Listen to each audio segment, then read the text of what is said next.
오늘은 요한계시록 11장 1절에서 14절까지 말씀인데요. 오늘 저와 함께 읽었던 이 본문의 핵심 키워드는 두 가지입니다. 그것은 두 증인의 죽음과 부활이라고 하는 것이 우리가 함께 읽었던 이 말씀의 키워드입니다. 그것을 염두에 두고 한번 말씀을 같이 살펴보도록 하겠습니다. 먼저 1절에 나오는 지팡이 같은 갈대를 요한에게 주는 장면인 것 같습니다. 지팡이 같은 갈대다.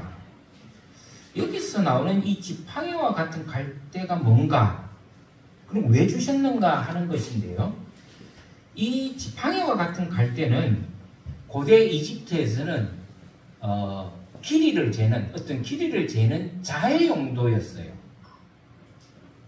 그냥 지팡이 같은 갈대가 뭐냐 이렇게 우리가 성경을 보면 좀 의문을 가질 수 있는데, 이 지팡이와 같은 갈대는 자였어요. 그 당시에 지금이 온갖 종류의 자들이 다 있죠. 그렇지만 고대에는 요즘과 같은 자가 없었기 때문에 주로 길쭉한 갈대를 자로 대신하는 그런 자로 사용했어요.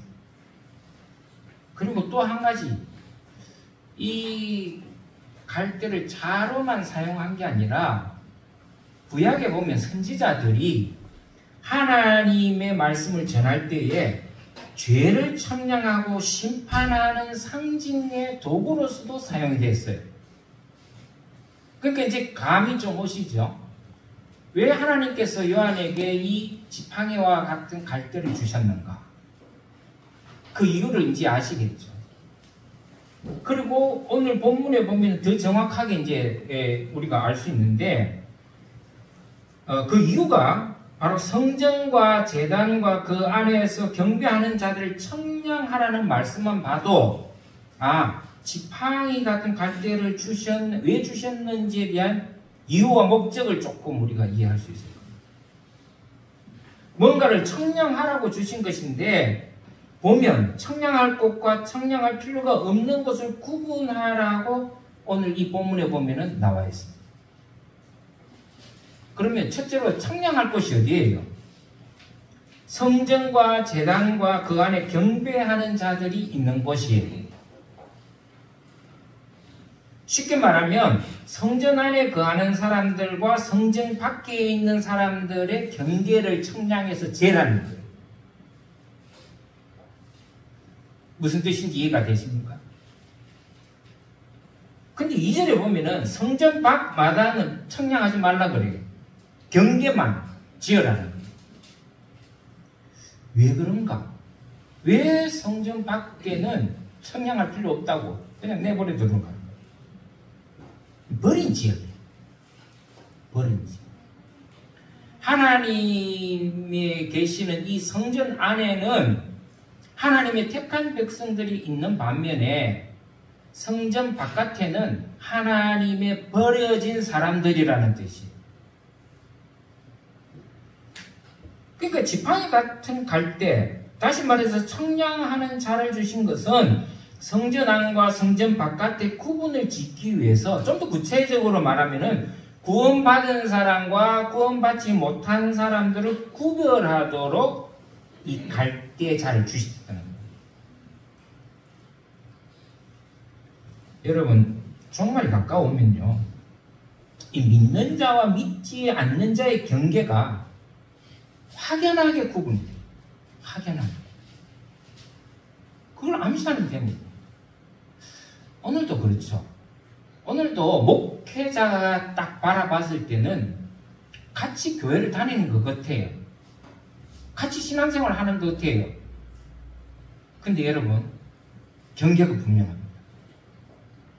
적어도 영적인 목회자라면 그거 보입니다. 그게 보인다. 이 사람이 그냥 주일만 왔다 갔다 하는 사람인가?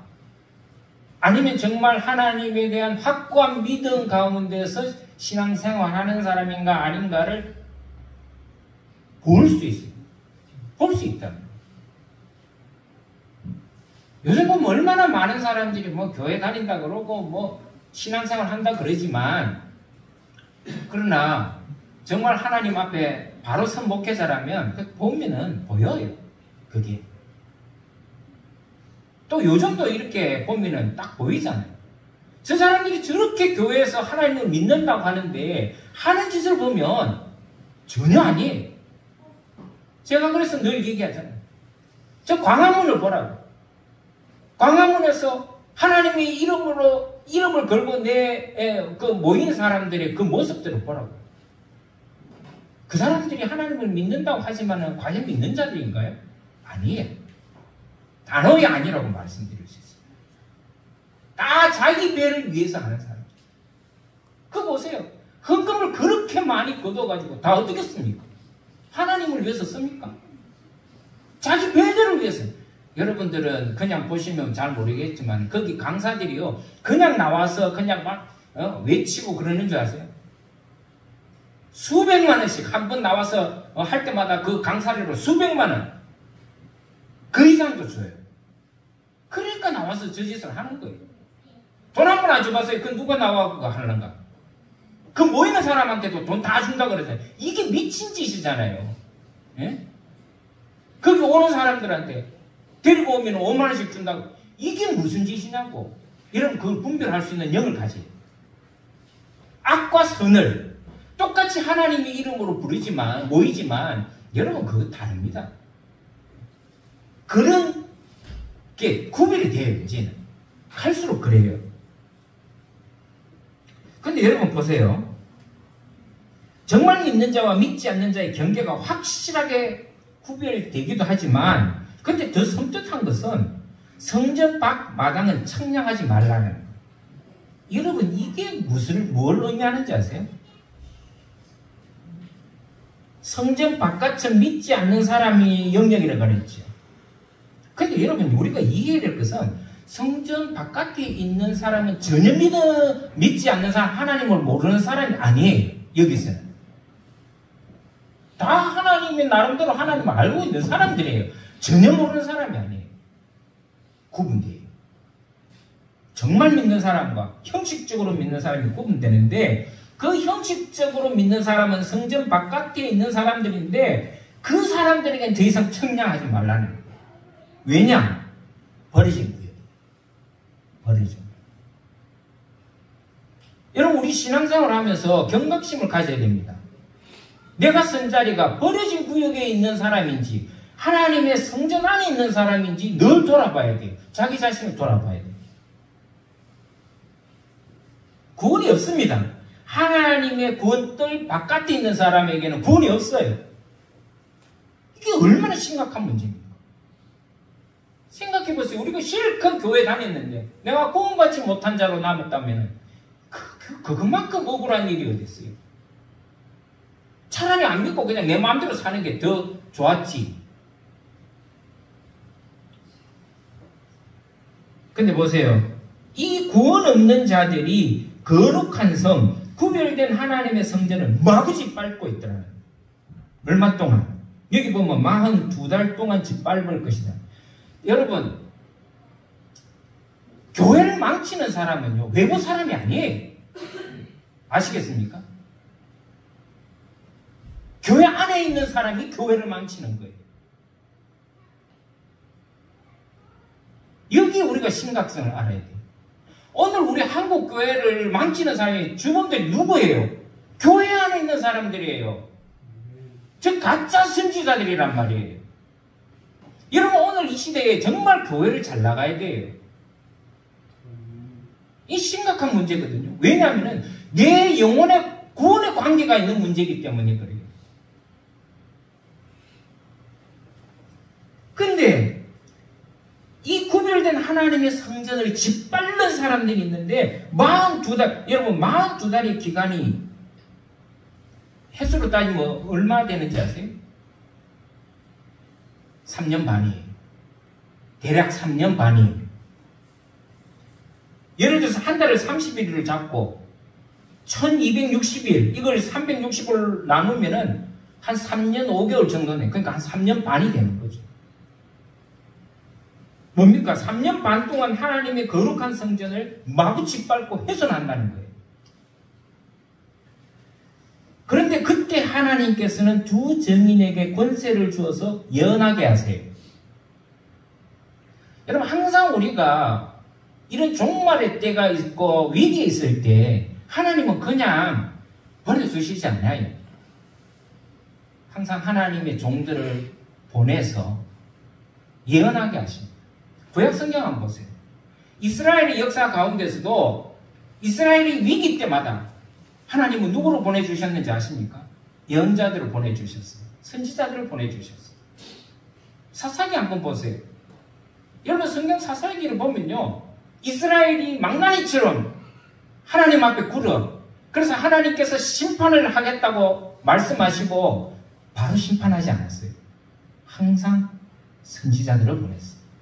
회개하라고 기회를 주신 거죠. 마찬가지로 오늘도 보니까 하나님께서는 이런 망나니 같은 하나님의 성전을 짓밟고 있는 이런 사람들이 있는가 하면은 그때에 두 증인에게 권세를 줘, 힘을 줬어요. 예언하게 하십니다. 근데 그 예언하는 기간이 얼마라고 나옵니까? 1260일. 다시 말해서 3년 반 동안. 이 구원받지 못한 곳에 있는 자들이 하나님의 성전을 짓밟는 동안에 하나님은 그냥 두시지 않았어요. 하나님의 보내신 증인, 종을 통해서 예언하게 하셨어요. 근데 왜 하필이면 3년 반인가? 이 3년 반은 7년의 절반을 의미하죠. 그렇잖아요.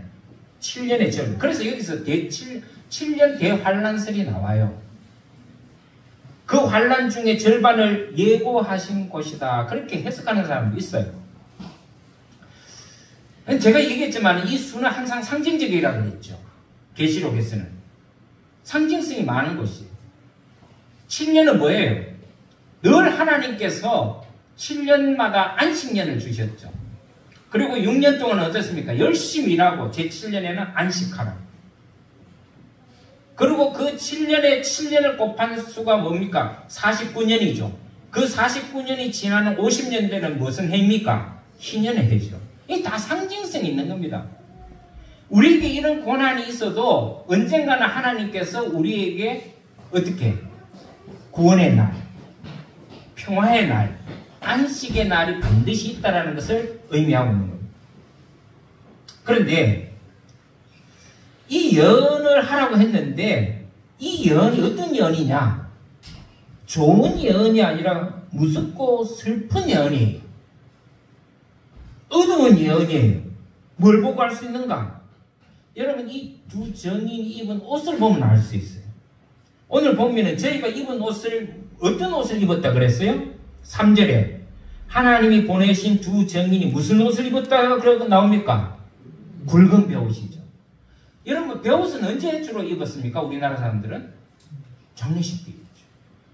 저도 저희 아버님 돌아가셨을 때 사모간대, 베옷으로 사모간대 다 하고 아버님 그 무덤 옆에 있었어요. 네, 죽음 옆에 있었어요. 뭘 의미합니까? 상주, 죽음 다 연관이 있죠. 슬픔입니다. 애통입니다. 고통을 상징해요. 우리 성경에는 굵은 베옷이라고 나오는데 이거는 이제 원문에서는 그 사람들에게 베옷이 없어요. 우리나라처럼 이런 산베옷이 없어요. 근데 그 사람들에게 있어서는 이 원문에 보면은 거친 옷으로 나옵니다. 거친 옷. 여러분 입으면은 막 옷이 그 몸을 살을 애리고 하죠. 그런 거친 옷이 있죠. 지금이야 우리가 옷은 뭐 부들부들하고 좋지만은 그 당시에는 다들 옷이 좋지도 않았지만은 특별히 거친 옷을 여기 주었다, 입혔다 그렇게 나옵니다. 이걸 번역하면서 우리나라 말로 번역하면서 베옷으로 번역을 한 겁니다. 왜? 슬픔과 애통과 고통을 상징하기 위해서. 그런 의미에서는 오늘 우리 성경이 번역은 잘 된 거라고 볼 수 있어요. 네. 딱 적절하게, 정확하게 표현해서 베옷이라고.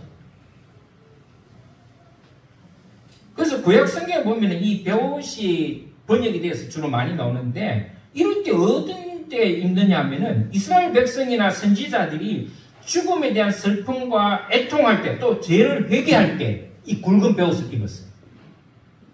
그리고 죄를 깔아서 그 죄 위에 자기가 앉아서 그 죄를 날렸어요. 베옷을, 거친 옷을 입고 죄 위에 앉아가지고 죄를 뿌렸어요. 자기 몸에다가. 이유가 뭐냐? 이 회개의 뜻이에요. 회개의 뜻. 자기 죄에 대한 고백이죠. 그래서 그게 가장 잘 나온 부분이 요나서 3장에 읽어보면, 구약성경 요나서 3장, 요나서라고 하는 거기 보면 3장에 보면은 이 요나가 니느웨에 가서 어떻게 합니까? 하나님의 심판을 예고하죠. 회개하라고. 그때 이 니느웨 성에 있던 이 왕이 그 말을 듣고 마음에 찔려서 죄를 깔고 그 위에 베옷을 입고 주저앉아서 뒷걸을 날리면서 회개하는 장면이에요. 그러니까 다시 말해서 왜 하나님께서 이 두 증인에게 베옷을 입혔는가? 뭔가가 심각한 슬픔과 애통과 고통이 있을 것이라고 하는 것을 상징한다는 거죠. 여러분, 제가 말씀을 조금 전에도 드렸지만 이걸 보면은 하나님께서 심판하실 때는 항상 뭘 줍니까? 회개할 기회를 주신다. 여러분, 하나님은 무조건 심판하시는 분이 아니에요. 그런 잔인한 하나님이 아니세요. 반드시 예고하세요. 경고하십니다. 그렇기 때문에 여러분, 하나님께서 우리에게 죄를 회개할 기회를 주시거나 심판의 경고가 있을 때에 우리는 어떻게 해야 됩니까? 빨리 회개해야 됩니다. 그게 지혜로운 사람이에요. 버티면 안 돼요.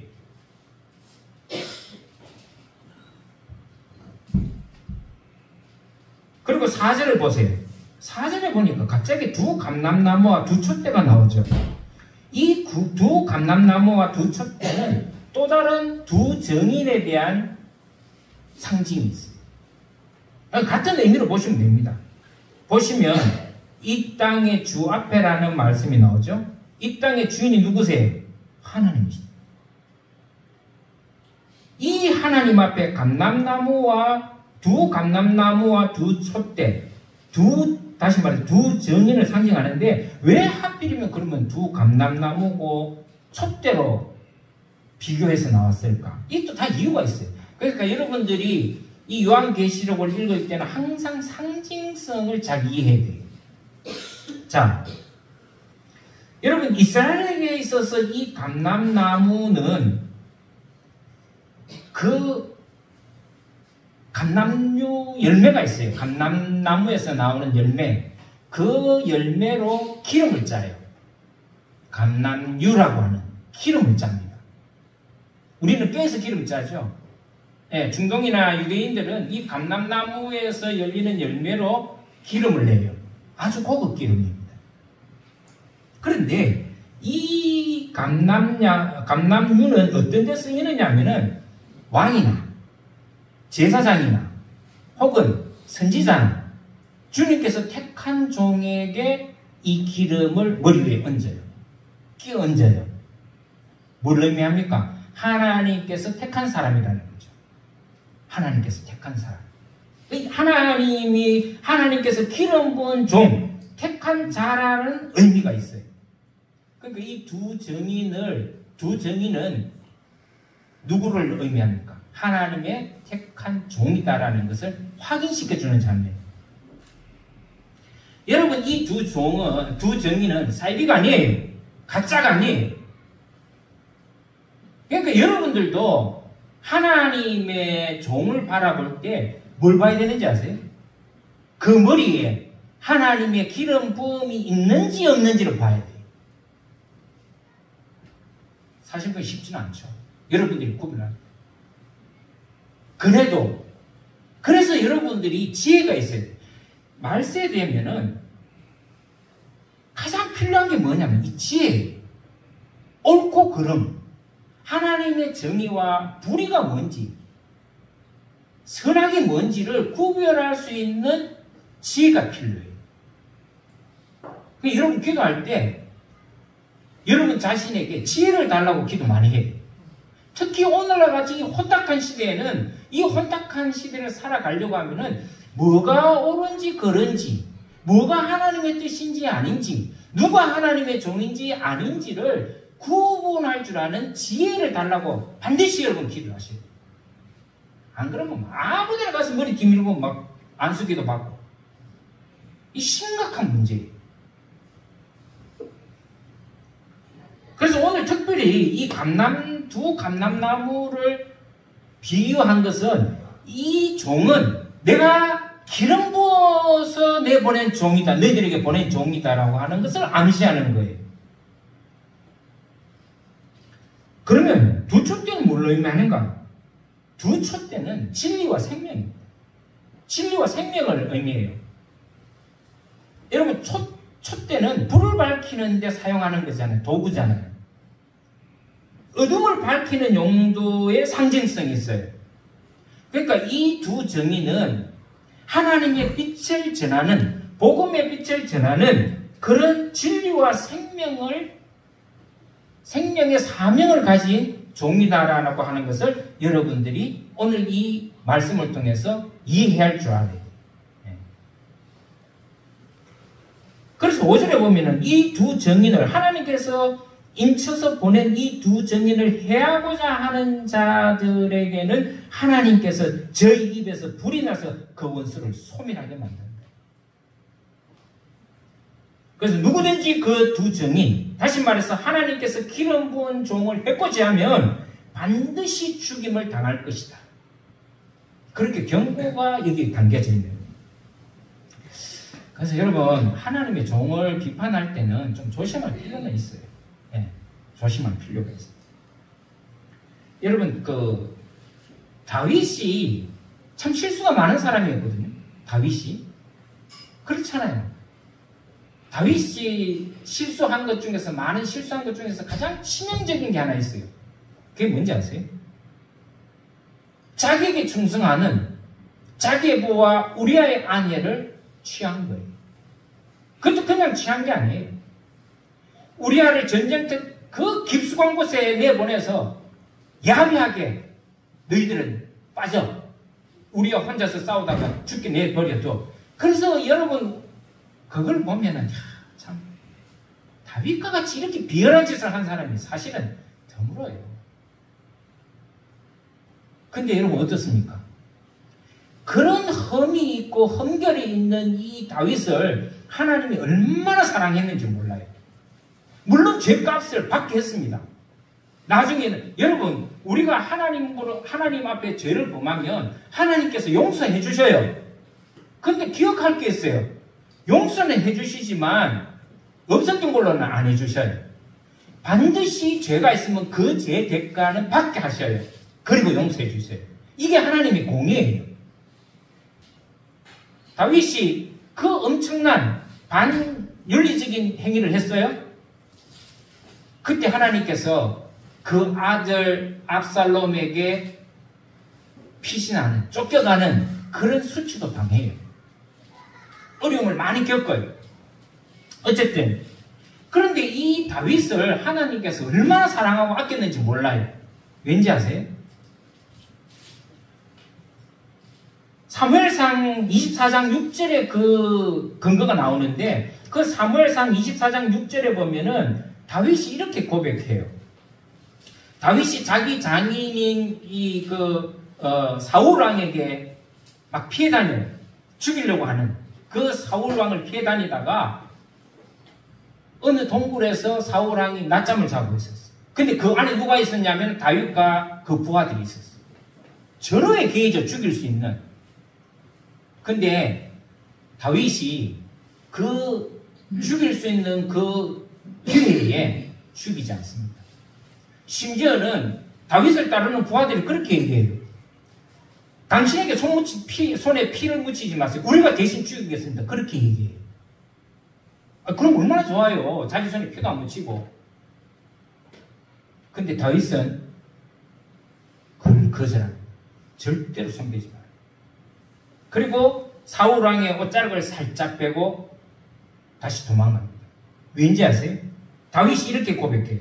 자기 사람들에게 이르되, 여기서 자기 사람이라는 것은 다윗을 따르는 부하들입니다. 그 부하들에게 이르되, 내가 손을 들어 여호와의 기름 부음 받은 내 주를 치는 것은 여호와의 금하시는 것이다. 이 말이 무슨 말이냐면은, 비록 사울 왕이 우리가 보기에는 정말 저 죽일 수밖에 없는 원수지만, 누가 그 사람에게 기름을 부어서 왕으로 세웠느냐? 여호와 하나님이시다. 그렇기 때문에 그런 여호와 하나님께서 기름 부음 받은 종을 아무리 내가 대명분이 확실하다고 해도 나는 그럴 수 없다. 부하들에게도 손끝 하나 대지 마라. 그 이후로 하나님은 그 모습을 보고 다윗을 너무너무 사랑하게 돼요. 여러분, 아무리 하나님께 버림받은 사울이지만 그래도 하나님이 기름 부어주신 종이라는 거예요. 그래서 그 심판은 내가 하지 아니하고 하나님께서 하실 것이라는 이 믿음을 보시고 하나님은 다윗을 너무너무 사랑하게 됩니다. 물론 우리가 주의 종은 품위가 있어요. 하나님의 기름 부음 받은 종으로서 절제된 삶, 또 존경받는 삶 있어야 돼요. 그러나 그럼에도 불구하고 부족함이 있었을 때 우리가 심판하는 그런 우를 보면서는 안 돼요. 하나님께 맡겨요. 제가 늘 얘기하잖아요. 내가 미운 사람이 있어. 내가 보복할 기회도 있어. 그러나 내가 보복해서는 안 된다. 어떻게 해야 돼요? 모든 것을 하나님께 맡겨요. 하나님께 맡기는 게 중요해요. 기도하시는 거예요. 성경에 나와 있잖아요. 내 원수를 위해서 기도하라. 그러면 그 머리 위에 숯불을 놓은 것 같이 될 것이다. 그래서 여러분, 우리가 어떤 참 마음에 나를 상처를 주고 나를 해코지 하려고 하는 사람들이 있을 때 내가 어떤 기회를 생겨서 내가 보복할 수도 있지만 우리는 그래서는 안 돼요. 왜? 우리에게는 하나님이 계시니까. 하나님께 맡겨야 된다. 자, 6절을 한번 봅시다. 6절에 보면은 이 하나님의 권세를 받은 두 증인에 대한 예언을 하는데, 증인이 예언을 하는데 그 예언하는 기간에는 비를 오지 못하게 하늘을 닫아버려요. 그리고 물이 변하여 피가 되게 합니다. 여러분, 물이 얼마나 귀중합니까? 밥은 한 달 동안 안 먹고도 살아요. 우리가 40일 금식하는 사람들 많이 보잖아요. 근데 여러분, 물을 40일 동안 안 마시잖아요? 죽습니다. 100% 죽습니다. 조금이라도 물을 마셔야 돼요. 근데 이 생명수를 하나님께서, 그 물은 생명인데 그 생명 자체인데 그 마실 물이 없도록 만들어버리는 거예요. 이 심각한 일이죠. 그리고 두 증인이 아무 때든지 원하는 대로 여러 가지 재앙을 땅에 내린다고 해요. 종말이 되면 이런 현상이 나타나요. 그리고 7절에 보면은 이 두 증인이 증거를 마칠 때쯤에서 무적행위로부터 올라온 짐승이 이 두 증인과 전쟁을 해요. 다투는 장면이 나옵니다. 그리고 이 두 증인을 이겨요. 그리고 죽게 만들어요.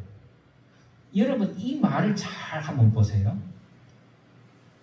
하나님께서 보낸 종이잖아요.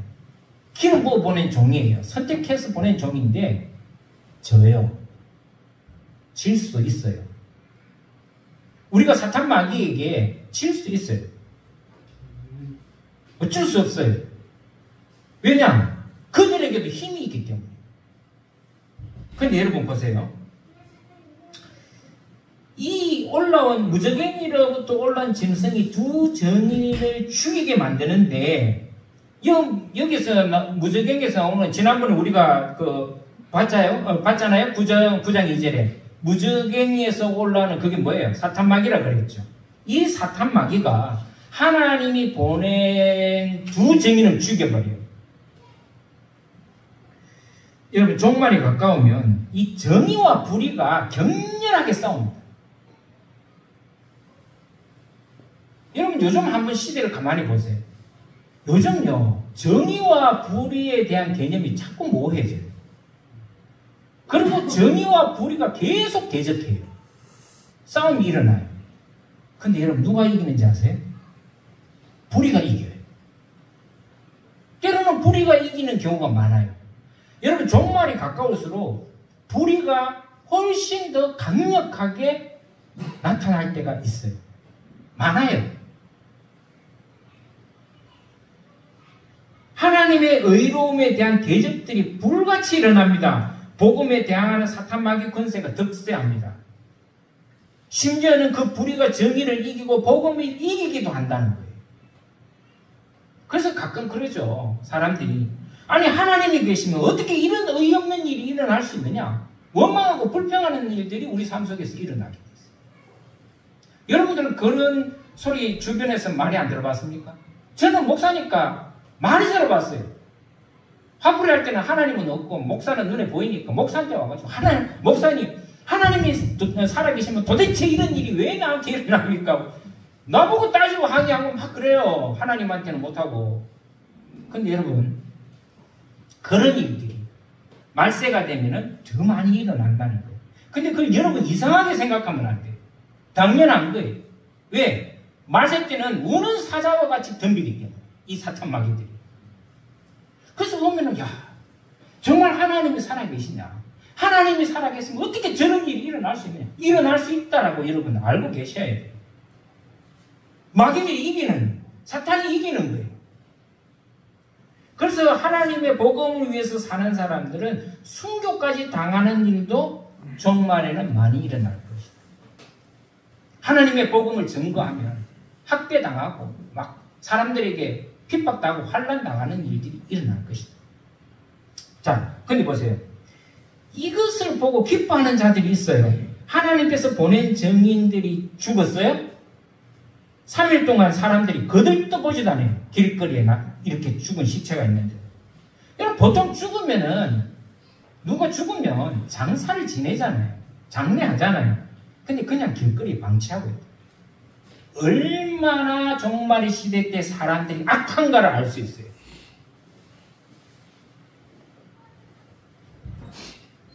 진리가 죽었어요. 하나님이 어딨냐고 하는 사람들을 비아냥거리는 소리가 막 들려요. 봐라. 하나님께서 보냈다며. 하나님께서 기름 부었다며. 근데 왜 저렇게 죽어? 왜 힘없이 죽어? 사람들이 비아냥거린다는 거예요. 무신론자들, 이방인들, 하나님의 성전 바깥에 있는 자들의 모습이. 여러분 그런 자들의 모습을 보면서 실망할 필요가 없어요. 저들에게 회개하고 돌아올 기회를 주었음에도 불구하고 오히려 회개하고 하나님께 돌아오는 복음을 외치는 자들을 대적하고 죽이는 일들이 말세 때는 수도 없이 일어나요. 잔인하죠. 죽었는데도 장사 안 쳐도 그 죽은 시체를 거둬들이지도 않아요. 얼마나 잔인합니까? 앞으로 여러분들 우리가 말세가 가까울수록 사람들의 이 잔인성은요 더할 겁니다. 지금도 얼마나 잔인해요 사람들이. 근데 앞으로는 더 갈수록 잔인함이 우리의 상상을 초월하는 잔인함이 일어날 겁니다. 여기 보세요. 오늘 본문에 보면은 그 순교자들의 처참한 모습을 보고 서로 좋아하고 말이죠. 심지어는 선물을 보내면 즐거워하더라. 이것도 하나의 상징성이 있어요. 그게 뭐냐면은 이 의로운 자들의 죽음을 사람들이요 우습게 보는 거예요. 오히려 의로운 자의 죽음을 기뻐하더라는 거예요. 여러분 거기서 무슨 정의를 찾겠어요? 근데 여러분 보세요. 저들이 죽였다고 생각했던 증인들이 3일 만에 3일 반 만에 다시 어떻게 됩니까? 살아나죠. 하나님께서 여러분 이게 다 우리 부활하고도 연관이 있는 거예요. 그래서 여기에도 우리가 부활에 대한 소망을 얘기하는 거예요. 다 죽였다고 기뻐하는 자들 가운데서 그들에게 생기를 줘서 일어나게 하는 거예요. 그럼 얼마나 놀랐겠어요. 그래서 죽였다고 절구하던 자들과 그걸 구경했던 자들이 크게 두려워하더라 그렇게 나오죠.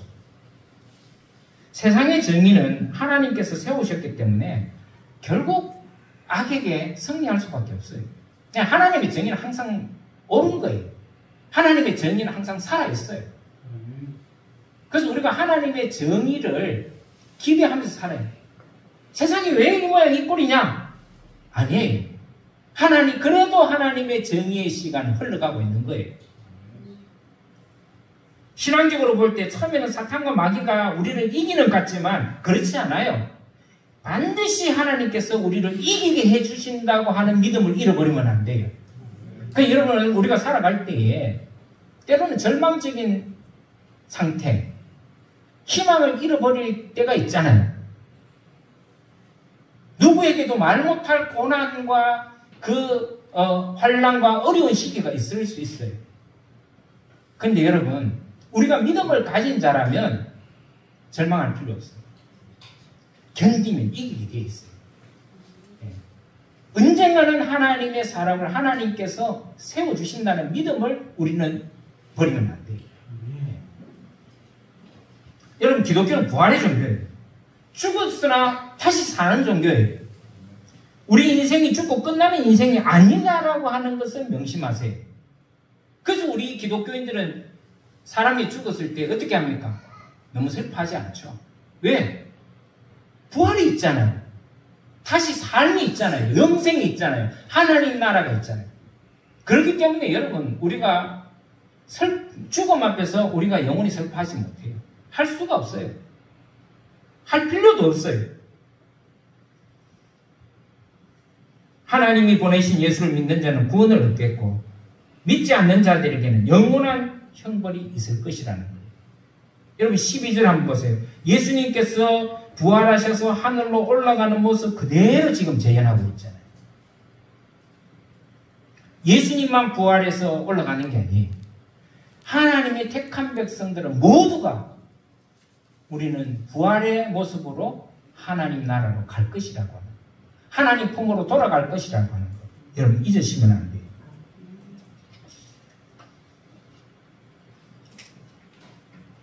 근데 그 모습을 보는데 지진이 나서 성의 10분의 1이 무너지고 7,000명이 죽었어요. 그때서야 남은 사람들이 두려워합니다. 하나님께 영광 돌려요. 그러니까 참 사람이 어리석죠. 이런 피해가 자기들이 눈앞에 보여야 하나님을 믿어요. 그때서 하나님이 살아계시는구나. 여러분, 우리가 어떤 환난을 당하기 전에 하나님의 징조를 보면 빨리 회개하고 돌이켜요. 그게 지혜로운 거예요. 근데도 화가 미쳐도 교만하고 절대로 자기 고집 꺾지 않고 부땡기는 사람이 있습니다. 구제불능이에요. 이건. 오늘 우리는 이 말씀을 통해서 항상 종말을 생각하며 살아야 돼요. 종말론적인 신앙이 있어야 돼요. 종말론적인 신앙. 요즘은 우리가 너무 잘 먹고 잘 살아서 그런지 몰라도 천국에 대한 소망이 별로 없는 것 같아요. 여러분은 어떻습니까? 여기가 너무 편하고 좋으니까. 변호산에 올라갔을 때 그 제자들의 모습이 오늘 우리에게 나타나는 거예요. 먹을 거 다 먹을 수 있고, 얼마나 편해요. 근데 여러분, 잊지 말아야 될 게 있습니다. 이 땅의 것은 영원하지 못해요. 언젠가는 우리는 다 하나님 앞에 서야 될 존재. 종말을 가져요. 제가 언젠가 요한계시록을 서두에 할 때 우리에게 종말은 두 가지 종말이 있다고 했잖아요. 그건 뭡니까? 개인의 종말과 우주적인 종말이 있다고 했어요. 개인의 종말은 내 인생을 여기서 이 땅에서 살 때 끝나는 날, 그날이 개인적인 종말이에요. 그러나 우주적인 종말은 뭡니까? 이 지구와 우주에 재난이 닥치고 하나님께서 말씀하신 그 마지막 때가 있다. 이 두 가지는 누구도 피할 수가 없어요. 내가 살아있는 동안에 그런 일이 안 일어날 것이다. 안 일어나죠. 안 일어날 수도 있죠. 그러나 개인 종말은 피할 수 없어요. 다 죽어요. 그렇기 때문에 우리가 죽음 이후 하나님의 나라에 대한 영생에 대한 소망을 품고 살아가야 죽음을 이길 수 있어요. 죽음에 대한 두려움을 극복할 수 있다는 거예요. 우리 사랑하는 성도 여러분, 오늘 이 말씀을 통해서 우리가 한 가지 기억해야 될 게 있어요. 믿음 때문에 박해와 고난을 당할 수 있어요. 그러나 여러분, 반드시 하나님께서는 승리하십니다. 이기게 하세요. 이 사실을 잊지 마세요. 혹시 여러분들 가운데서 정말 남들이 알지 못하는 고통과 고난과 환난이 있습니까? 예, 이기십시오. 아니 이기게 하실 거예요. 그게 힘들지만 참고 견디고 인내하면 하나님께서 반드시 여러분들에게 이기게 하는 축복을 주실 줄 믿습니다.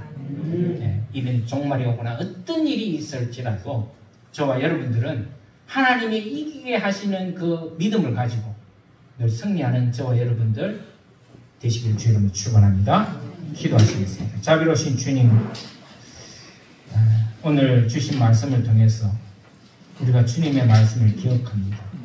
아버지 하나님, 오늘 이 종말의 시대를 살아가는 저희들에게 참 견디기 힘든 어려움, 시험, 환난, 고통이 있을 수 있습니다.